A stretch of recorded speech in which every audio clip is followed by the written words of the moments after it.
What's up, YouTube? It's the Deck Talking Devil.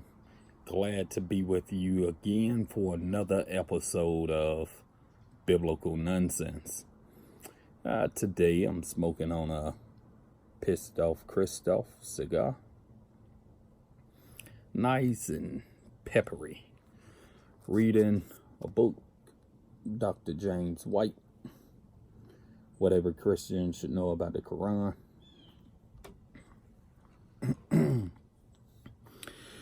And I wanted to deal with something that is often overlooked in the Bible. Another tale of nonsense.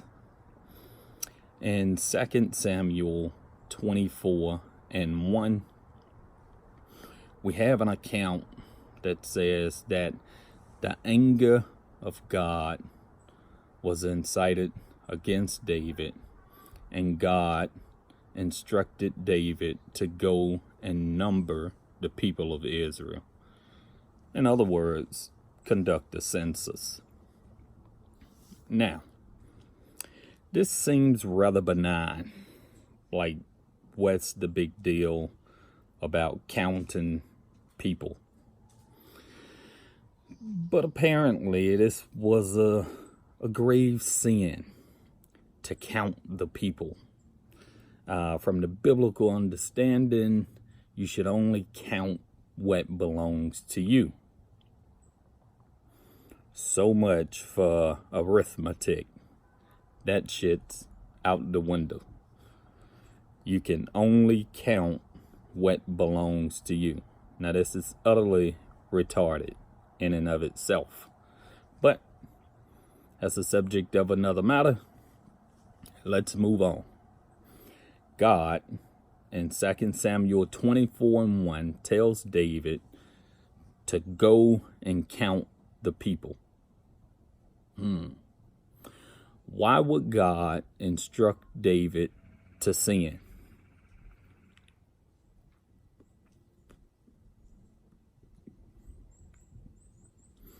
We've already established that to count the people was considered a sin, because you should only count what belongs to you, and because the people of Israel did not belong to David but belonged to God, for David to count them was a sin.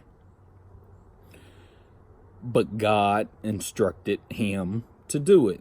So why would God, in 2 Samuel 24:1, tell David to commit a sin?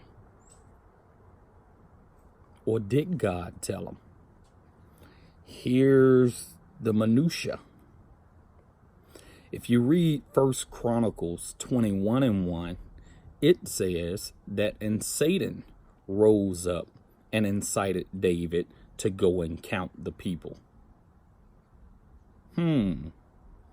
Very odd that one Old Testament book accounts that God instructed David to do this, but yet another book says Satan instructed him to do it.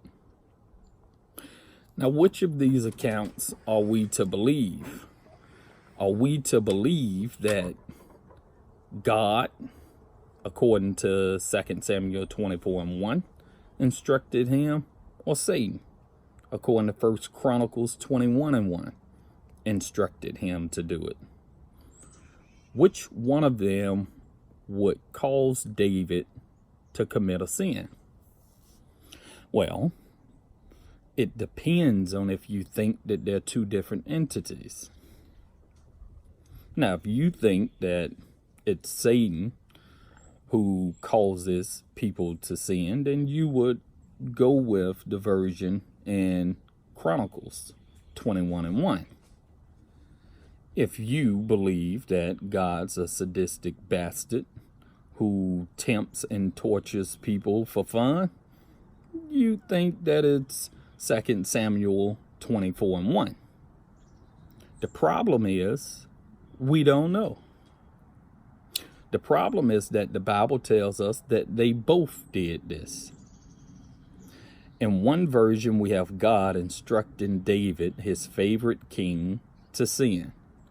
In another version, it says that it was Satan who did this. Let's move on. God instructs him to go and count the people. David follows God's instructions to go and count the people. And for his obedience to God, guess what happens? Go ahead, take a guess.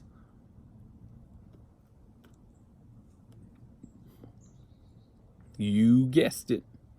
God fucks him up.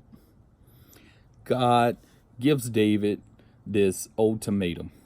All right, David, because you were obedient to me and sinned because I instructed you to sin, now I'm going to punish not you. I'm going to punish the people of Israel. So what does God do? God says, you have three choices, David. You can have 3 years of famine, meaning I can starve you motherfuckers for 3 years. Or you can have 3 months of running for your fucking life because I'm going to let loose all of your enemies to chase you. Or you can have 3 days of pestilence, where I will bring pestilence on the people of Israel.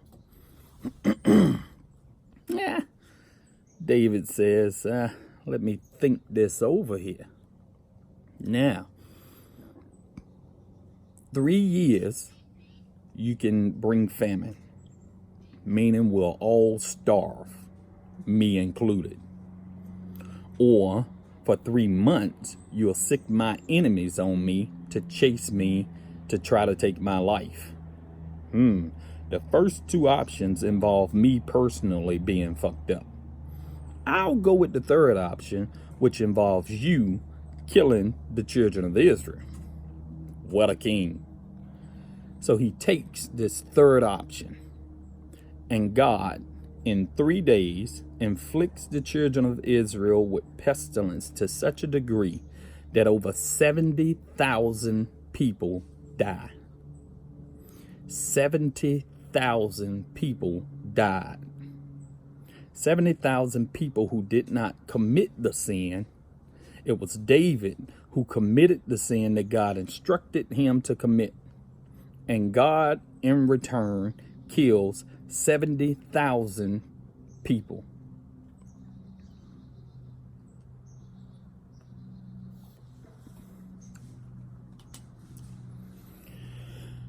It's this kind of nonsense, this double standard, because we sit here today in 2019 and we look back on the atrocious, horrendous acts of King Leopold II, who killed 20 million Africans in the Congo over the span of about 5 years.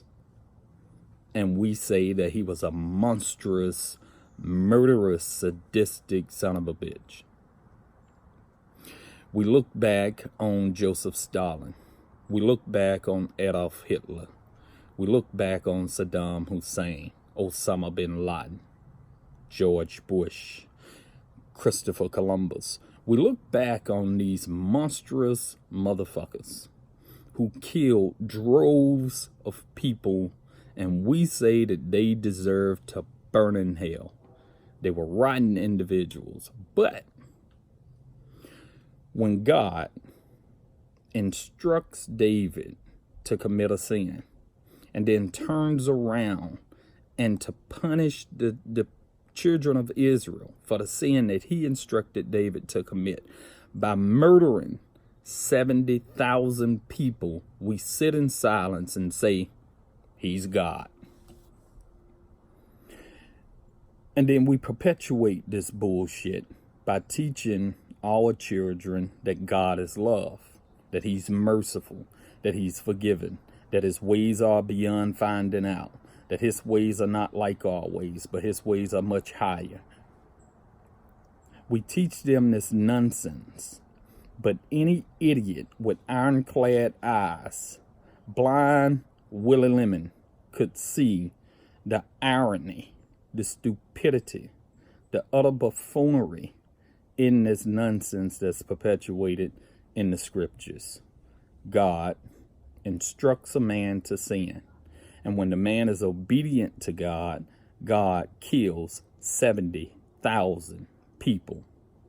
Now, if you in good conscience can then resolve this matter within yourself and decide to live your life in worship of this God, then I have two words for you.